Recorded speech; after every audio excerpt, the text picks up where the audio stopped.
நான் நன்கொடை விஷயத்தை சொன்னேன். அதற்கு அவர், ராணுவத்தினர் அவர்களாக விரும்பி உங்களை அழைத்துள்ளனர். பெயருக்கு ஏதாவது சிறிய தொகை கொடுத்தால் போதுமே, கடன் வாங்கி அவ்வளவு பெரிய தொகையை கொடுக்க வேண்டுமா என்று கேட்டார். நான் கோபத்தை அடக்கிக் கொண்டு, எம்ஜிஆர் அவர்கள் எங்கு யாரை பார்க்க சென்றாலும் அவர்களுக்கு பணம் அல்லது பரிசு பொருட்கள் கொடுப்பது வழக்கம். மற்றவர்கள் கேட்டு அல்ல, அவராகவே ஒருவரின் தேவை அறிந்து கொடுப்பவர். அவரிடம் பணம் இருக்குதா இல்லையா என்பதெல்லாம் இரண்டாவது. உதவி செய்ய நினைத்து விட்டால் அதை யாராலும் நிறுத்த முடியாது. அப்படி ஒரு சம்பவத்தை அவர் சொல்ல கேட்போம்.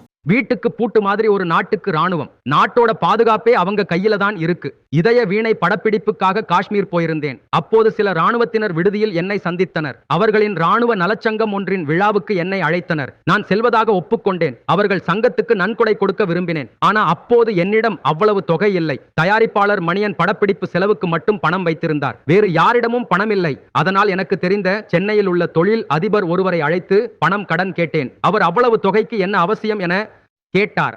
நான் நன்கொடை விஷயத்தை சொன்னேன். அதற்கு அவர், ராணுவத்தினர் அவர்களாக விரும்பி உங்களை அழைத்துள்ளனர். பெயருக்கு ஏதாவது சிறிய தொகை கொடுத்தால் போதுமே, கடன் வாங்கி அவ்வளவு பெரிய தொகையை கொடுக்க வேண்டுமா என்று கேட்டார். நான் கோபத்தை அடக்கிக் கொண்டு, நாம சென்னையில பாதுகாப்பா இருந்துட்டு லட்சமா சம்பாதிக்கிறோம். அதுக்கு காரணம் ராணுவத்தினர். விருப்பம் இருந்தா கொடுங்க என்றதும் அவர் பணம் அனுப்பி வைத்தார். இந்த நாட்டையும் மக்களையும் பாதுகாக்க தங்களோட உயிரையும் துச்சமா மதிக்கிற அவங்க தியாகத்துக்கு முன் நாம செய்யற எதுவும் ஈடாகாது. நண்பர்களே, தொழில்நுட்பம் செயற்கை நுண்ணறிவுக்கு மாறிக்கொண்டிருக்கிறது. நாளை சினிமாவும் ஏஐயில் தயாரிக்கப்படும். மக்கள் திலகம் ஏஐ திரைப்படங்களிலும் நடிப்பார். அதன் முன்னோட்டம்தான் இந்த நிகழ்ச்சி. உங்கள் கருத்துக்களை கமெண்டில் பதிவிடுங்கள். சந்திப்போம்.